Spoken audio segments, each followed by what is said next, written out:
ਅੱਜ ਆਪਾਂ ਸੋਲਵ ਕਰਾਂਗੇ ਜੂਨ 2013 ਦਾ ਪੇਪਰ 2 ਸਾਇੰਸ ਪੋਰਸ਼ਨ ਸੋਲਵ ਕਰਾਂਗੇ ਜਿਸ ਦੇ ਵਿੱਚ ਕੁਐਸਚਨ ਹੈ 121 ਤੋਂ ਲੈ ਕੇ 150 ਤੱਕ। ਕੁਐਸਚਨ ਨੰਬਰ 121 ਹੈ the position of the point in concave lens when its image is erect and virtual। Lens ਨਹੀਂ ਮਿਰਰ ਹੈ।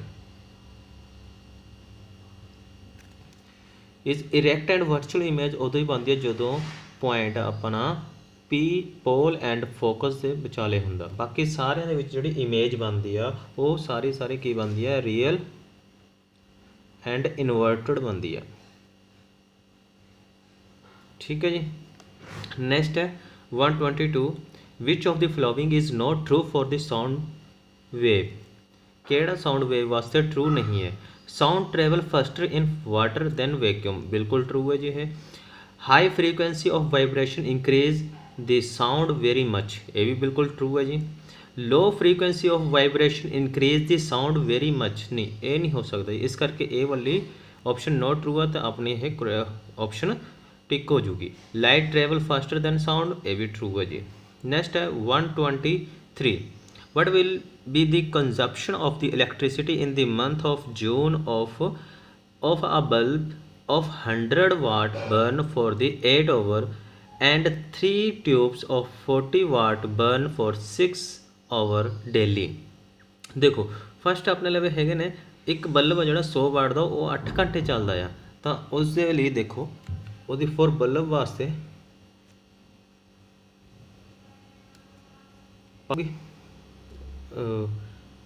एनर्जी कितनी होगी अपने लिए, पावर इंटू टाइम। पावर अपन कितनी दी हुई है 100 और टाइम कितना अपने लिए 8 घंटे चलता है, तो कितना हो गया अपने लिए। देखो अपन जी पावर दी हुई है ना वो वाट दे विच है, इनू किलो वाट दे विच लियाओ 1000 नाल डिवाइड करके 20 ना कट गई और इत्थे 4 आ गया, इत्थे 5 आ गया, कितना आ गया अपना 4/5। ये एक दिन का एक बल्ब का कंजप्शन हुई है, तो पर अपना बल्ब कितने दिन चलता है जून के महीने और 30 डेज चलता, फॉर 30 डेज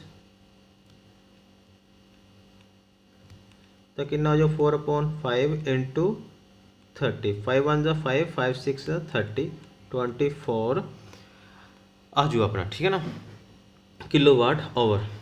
उस तो बाद 4 ट्यूब वास्ते देखो ट्यूब अपने लिए कितनी देखो 3 ट्यूब्स ने, 3 ट्यूब वास्ते देखो पावर इंटू टाइम तो हैगा ही अपने लिए। कितनी ट्यूब ने 3 ट्यूब ने 3 ना मल्टीप्लाई कर दो, 3 इंटू पावर कितनी है 40, ये भी आप किलो वाट के चेंज कर लाँगे इंटू टाइम कितना अपने लिए 6 ओवर 0 ना कट हो गई है अपनी, 4 1 4 4 नू 25 नाल करिए तो 100 और ये अपने लिए आ गया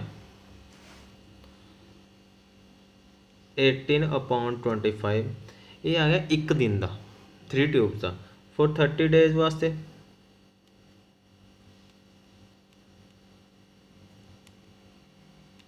एटीन अपॉन 25 इंटू 30 6 और 5 और कितना आ गया 108/5, ठीक है जी। हूँ एक अपने लिए ए पे एक ए पे टोटल नू ऐड कर दो, टोटल कंजप्शन कितनी हो जाएगी अपने लिए 108/5 प्लस 25, इन सोल्व करके आ गया अपने लिए 45.6, ठीक है ना, 40.6 किलो वाट, तो ये आ गया अपने लिए ऑप्शन 3 करैक्ट हो चुकी अपनी।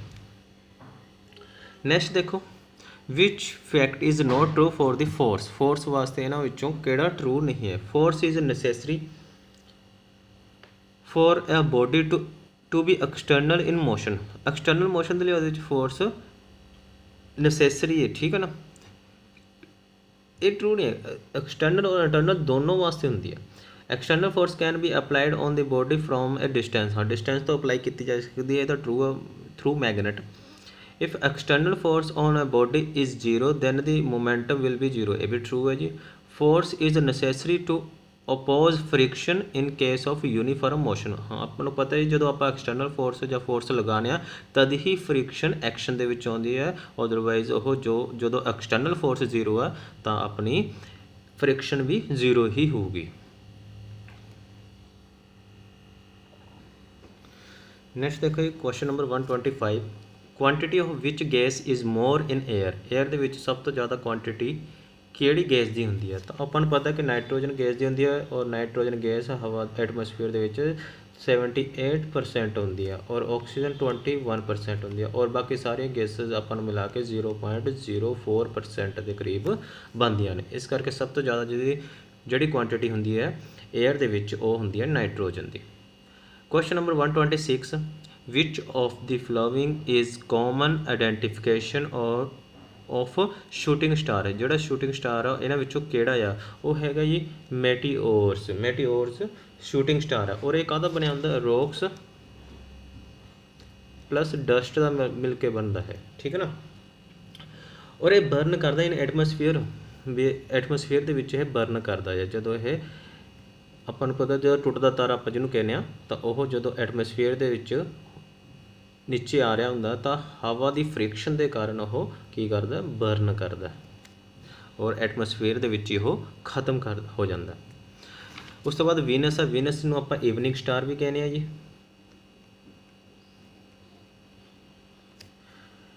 ਉਸ ਤੋਂ ਬਾਅਦ ਹੈਲੀਕੋਮੇਟ। ਹੈਲੀਕੋਮੇਟ ਦਾ ਜਿਹੜਾ ਆਪਣਾ ਟਾਈਮ ਪੀਰੀਅਡ ਹੈ 75 to 76 ਈਅਰ ਹੈ।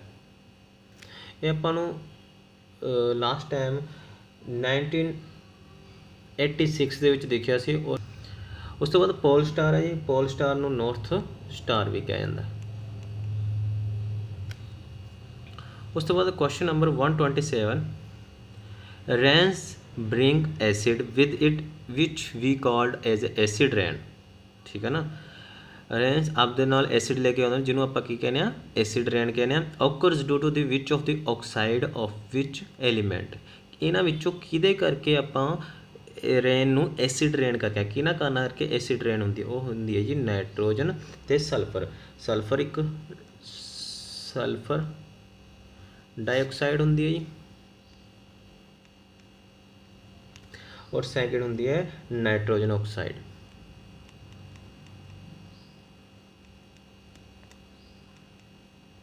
ठीक है। नेक्स्ट है question number 128, which of the following is a non biodegradable pollutant. Non biodegradable नहीं है जी, बायोडिग्रेडेबल ने। देखो प्लास्टिक एंड पेस्टिसाइड एक ही ने नॉन बायोडिग्रेडेबल ने, ठीक है ना। Wastage and human and animals एक ही ने बायोडिग्रेडेबल ने, बाकी सारे की ने है नॉन बायोडिग्रेडेबल ने। इस करके ऑप्शन नंबर 2 करैक्ट हो जाएगी।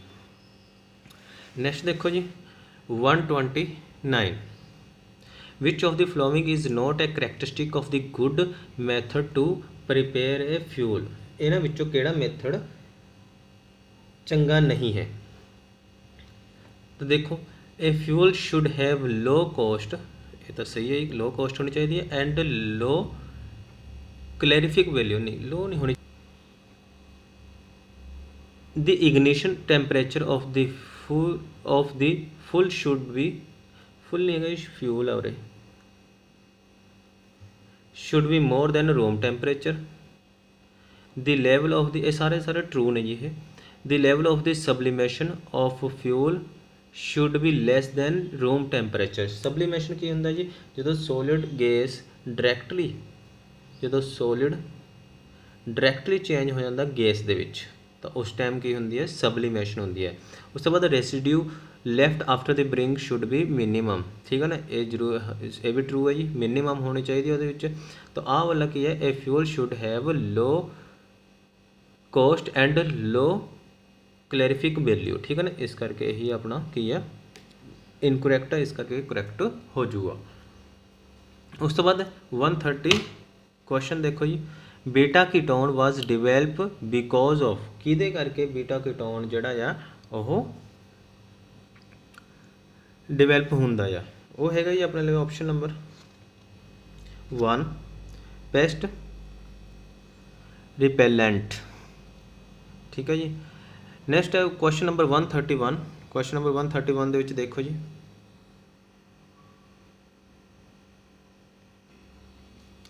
ਵਿਚ of the following has the maximum number of atom. ਇਹਨਾਂ ਵਿੱਚੋਂ ਸਭ ਤੋਂ ਵੱਧ ਮੈਕਸਿਮਮ ਨੰਬਰ ਆਫ ਐਟਮ ਕਿਹਦੇ ਵਿੱਚ ਹੁੰਦੀਆਂ ਨੇ? ਉਹ ਹੁੰਦੀਆਂ ਨੇ ਜੀ ਹਾਈਡਰੋਜਨ ਦੇ ਵਿੱਚ, ਔਰ ਨੀਅਰ ਅਬਾਊਟ 0.02 × 10⁻23 ਐਟਮਸ ਹੁੰਦੀਆਂ ਨੇ ਜੀ। ਠੀਕ ਹੈ ਜੀ, ਇਹਦੇ ਵਿੱਚ ਸਭ ਤੋਂ ਜ਼ਿਆਦਾ ਨੰਬਰ ਆਫ ਐਟਮਸ ਹੁੰਦੀਆਂ ਨੇ, ਇਸ ਲਈ ਆਪਸ਼ਨ ਨੰਬਰ 3 ਕਰੈਕਟ ਹੋ ਜੂਗੀ। In RH Whittaker classification system ਵਿਚ is linked to the virus. ਇਹਨਾਂ ਵਿੱਚੋਂ ਕਿਹੜਾ ਵਾਇਰਸ ਦੇ ਨਾਲ ਲਿੰਕ ਹੈ? ਦੇਖੋ ਇਹਦੇ ਵਿੱਚ RH ਵੈਟਿਕਰ ਨੇ 5 ਆਪਾਂ ਨੂੰ ਕਲਾਸੀਫਿਕੇਸ਼ਨ ਦਿੱਤੀਆਂ ਸੀ, ਜਿਹਦੇ ਵਿੱਚ ਪਲਾਂਟੇ, ਐਨੀਮੈਲੀਆ, ਮੁਨੇਰਾ, ਔਰ ਇਹਦੇ ਵਿੱਚ ਚੌਥੀ ਸੀ ਪ੍ਰੋਟਿਸਟਾ,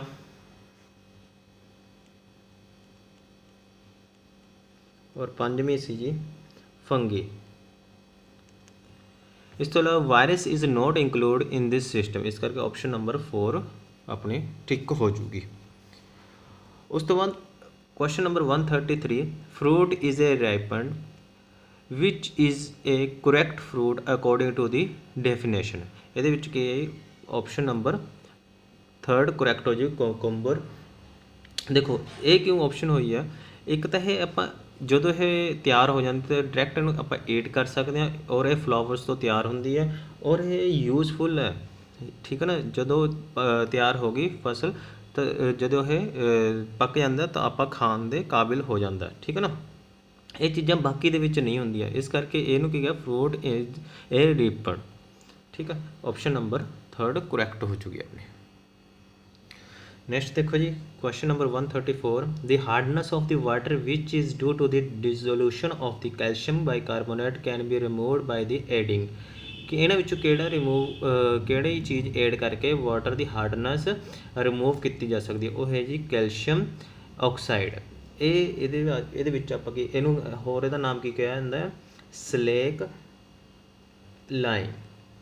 ਔਰ ਇਹ ਜੋ ਕਰਦਾ ਨਾ, ਇਹ ਟੈਂਪਰੇਰੀ ਤੌਰ 'ਤੇ ਹਾਰਡਨੈਸ ਰਿਮੂਵ ਕਰਦਾ। ਜੇ ਆਪਣੇ ਪਰਮਾਨੈਂਟ ਹਾਰਡਨੈਸ ਰਿਮੂਵ ਕਰਨੀ ਹੋਵੇ, ਪਰਮਾਨੈਂਟ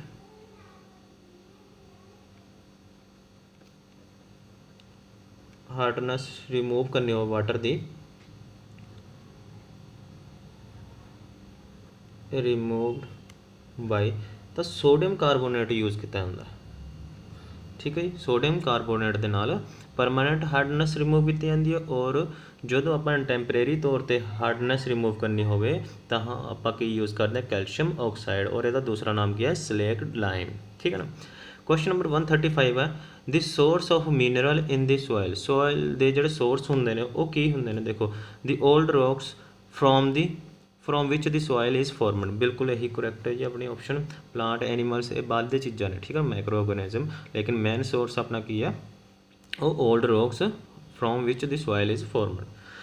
ਉਸ ਤੋਂ ਬਾਅਦ question number 135, the excess use of the antibiotic is asked to avoid because. ਇਹਨਾਂ ਵਿੱਚੋਂ ਕਿਹਦੇ ਕਰਕੇ ਆਪਾਂ ਨੂੰ ਐਕਸੈਸ ਐਂਟੀਬਾਇਓਟਿਕ ਯੂਜ਼ ਨਹੀਂ ਕਰਨੀ ਚਾਹੀਦੀ? ਠੀਕ ਹੈ ਨਹੀਂ, it may give birth to other diseases. ਇਹ ਤਾਂ ਹੋ ਨਹੀਂ ਸਕਦਾ ਜੀ ਆਪਣਾ। The excess of this may slow down the body system, ਬਹੁਤ ਘੱਟ ਅਸਰ ਪਾਉਂਦਾ ਜੀ।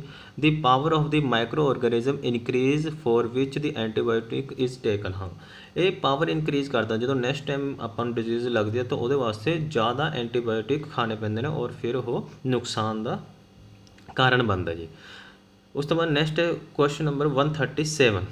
ਕੁਐਸਚਨ ਨੰਬਰ 137 ਦੇਖੋ ਜੀ, which of the following represent the weaker atomic bond. Weaker atomic bond ਇਹਨਾਂ ਵਿੱਚੋਂ ਕਿਹੜਾ ਸ਼ੋ ਕਰਦਾ ਆ? ਦੇਖੋ, ਬਾਕੀ ਇਹਦੇ ਵਿੱਚ ਸਭ ਤੋਂ ਜ਼ਿਆਦਾ ਵੀਕਰ ਐਟੋਮਿਕ ਬੌਂਡ ਸ਼ੋ ਕਰਦਾ ਉਹ ਹੈਗਾ ਜੀ ਹੀਲੀਅਮ। ਹੀਲੀਅਮ ਦੇ ਵਿੱਚ ਵੀਕ ਵੰਡਰ ਵਾਲ ਫੋਰਸਿਸ ਹੁੰਦੀਆਂ ਨੇ ਜੀ।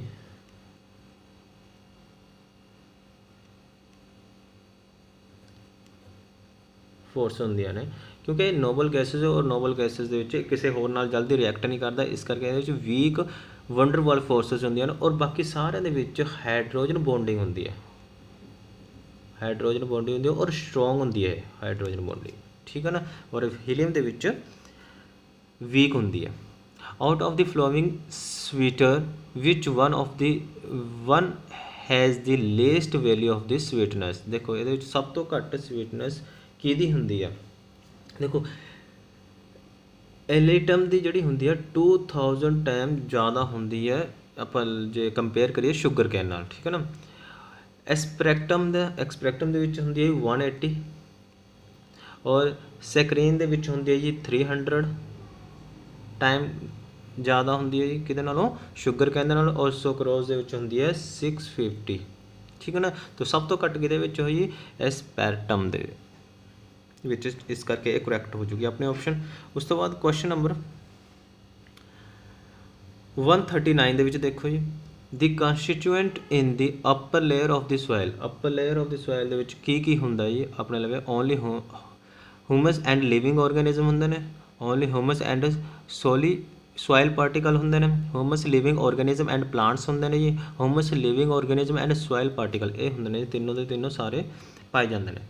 उसके बाद क्वेश्चन नंबर 140 देखो जी, out of the following which is not an alloy. इन्होंने किहड़ा अलॉय नहीं है। देखो ब्रोज जिहड़ी बनी होंगी है किहदा मिक्सचर होंगी है जी, ये कॉपर ते टिन दा, कॉपर प्लस टिन होंगी है जी अपने लवे। और कॉपर इहदी ये प्योर होंगी है जी, ठीक है ना, ये किसी का मिक्सचर नहीं होंदा हैगा। और लेड आपां नूं पता है लेड होंदी है मिक्सचर ऑफ, लेड अपना ही मिक्सचर होंदी है बट आइसोटॉप का मिक्सचर होंदी है। और सोल्डर जिहड़ा हुंदा है वो लेड और टिन का मिक्सचर होंदी है, ठीक है जी। नैक्सट देखो, out of the following which has the highest boiling point. इन्हां विचों किहदा हाईएस्ट बॉइलिंग पॉइंट, मीथेन का जी, मीथेन का हुंदा -128 डिग्री सैल्सीयस, क्लोरोफॉर्म का हुंदा जी 61 डिग्री सैल्सीयस, और इथेनॉल का जिहड़ा हुंदा 78 डिग्री सैल्सीयस, और एसिटिक एसिड का हुंदा है 117 डिग्री सैल्सीयस। इस करके सब तो हाईएस्ट किहदा हो जाऊगा, एसिटिक एसिड का हो जाऊगा, ठीक है जी। नैक्सट देखो, out of the following which is not reason of land pollution.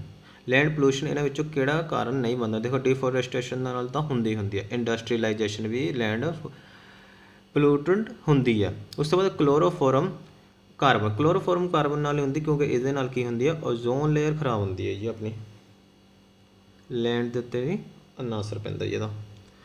Wrong ways to the remove waste, ये तो पाऊगा ही पाऊगा असर, ठीक है जी। क्वेश्चन नंबर 143 देखो, flow of the current through the circular wire is related to the magnetic field. The centre of this magnetic field does not depend upon, ठीक है ना, और एक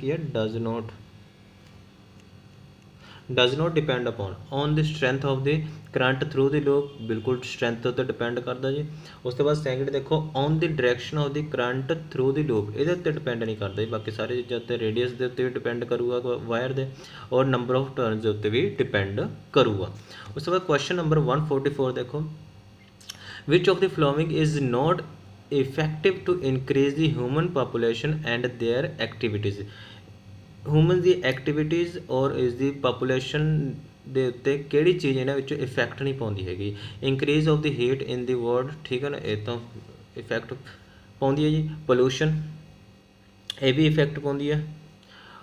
ਉਸ ਤੋਂ ਬਾਅਦ to give preference to increase the cancer like disease, ਇਹ effect नहीं पाਉਂਦੀ, ठीक है ना। The end of the some categories and animals and plants, ठीक है। ਇਹਦੇ ਤੋਂ ਬਾਅਦ nephridia is for which part. Nephridia किहदे नाल जुड़िया होया जी, ਇਹ जुड़िया होया एक्सक्रीशन ਦੇ ਨਾਲ, और ਇਹ ਜਿਹੜਾ ਜ਼ਿਆਦਾ ਕੰਮ ਕਰਦਾ ਹੈ ਇਹ ਐਕੁਐਟਿਕ, ਮੋਸਟਲੀ ਐਕੁਐਟਿਕ ਐਨੀਮਲਸ ਦੇ ਵਿੱਚ ਹੁੰਦਾ ਜੀ।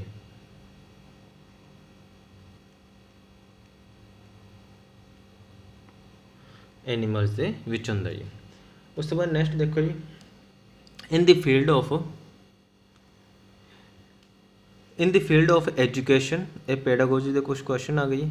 in the field of the education, the scientists and their cooperation should also be discussed along with the textbook of the science and experiment of society to increase the general knowledge of the student, ठीक है, science book को इस तरह बनाना कि उन्हें general knowledge increase हो जाए, नहीं जी, ये तो मोटिव नहीं होंगे अपना। To have knowledge of the role of scientist, ठीक है, साइंटिस्टां दा की रोल ने उन्होंने बारे दसना, नहीं जी। To give the knowledge for the development of the ideas of concept, देखो ये वाला बिल्कुल करैक्ट है, कॉन्सैप्ट डिवेलप करना अपना। To have knowledge of the life history of the scientist, नहीं ये बारे भी नहीं होंगी है इन्फॉर्मेशन जी बुक्स दे विच ज़्यादा। उस तो बाद क्वेश्चन नंबर 147 देखो जी, there are more rules in physics, physics के ज़्यादा रूल ने is compare to the biology, because in physics rule can be forecast, ठीक है, नहीं जी भविष्यवाणी नहीं कर दी है। In physics condition can be control की जा सकती है। In physics condition can be control by the telling the minute, क्योंकि बरीकी दे नाल ये अध्ययन करती है, ठीक है ना चीज़ों के, इस करके ज़्यादा रूल पाए जाते हैं फिजिक्स के एज कंपेयर टू बायोलॉजी। उस तो बाद क्वेश्चन नंबर 148 देखो जी, the goal to impart education of science at all level is, की गोल है जी ये देखो जी, to develop the interest in science, science के इंटरस्ट डिवेलप करना बच्चों का। To develop the ability by the argument and criticism, बिल्कुल जी यही है अपना लवे, आर्गूमेंट करने के योग बनाना बच्चों को, ठीक है ना, और वो क्रिटिसाइज भी अगर करना तो साइंटिफिकली करना किसी भी चीज़ को। आउट ऑफ क्वेश्चन नंबर 149 है, out of which of the following which idea is true for the nature of the science. In science experiment has the main place and estimate have no place, ठीक है, estimate की कोई place नहीं, ठीक है जी। कुछ हद तक आप आइडिया वगैरह भी लगा सकते हैं थ्रू तो, ठीक है नहीं। For the study of the science and methodologically the psychologically and declamation have no space, ठीक है, ये भी आप कुछ हद तक कह सकते हैं। The rule of the science can not be denied because they are universal truth, बिल्कुल जी ये ट्रू है जी, यूनीवर्सल ट्रूथ है ये नेचर ऑफ द साइंस के विच आपां मन्नांगे। उस तो बाद क्वेश्चन नंबर 150 देखो जी, at upper primary level giving the concept of the hereditary to the student can be, किसदे करके हेरिडिटरी जड़ा अपना कॉन्सैप्ट आ वो क्लीयर करवावांगे, और ये बच्चों को डिफिकल्ट लगता, क्यों difficult, because it is principal based development है, ये एक प्रिंसीपल बेस्ड डिवेलपमेंट है, यानी कि सिद्धांतों के उत्ते बनी हुई चीज़ है, उहदे उत्ते ही एक्सप्लेन करते हैं, इस करके ये अपर प्राइमरी लेवल ते बच्चों को थोड़ी मुश्किल लगती है जी। ये थी क्वेश्चन अपना जून का 2013 का पेपर 2, जिहदे विच क्वेश्चन नंबर अपने 121 तो लेके 150 तक कंप्लीट करे ने। Thank you ji.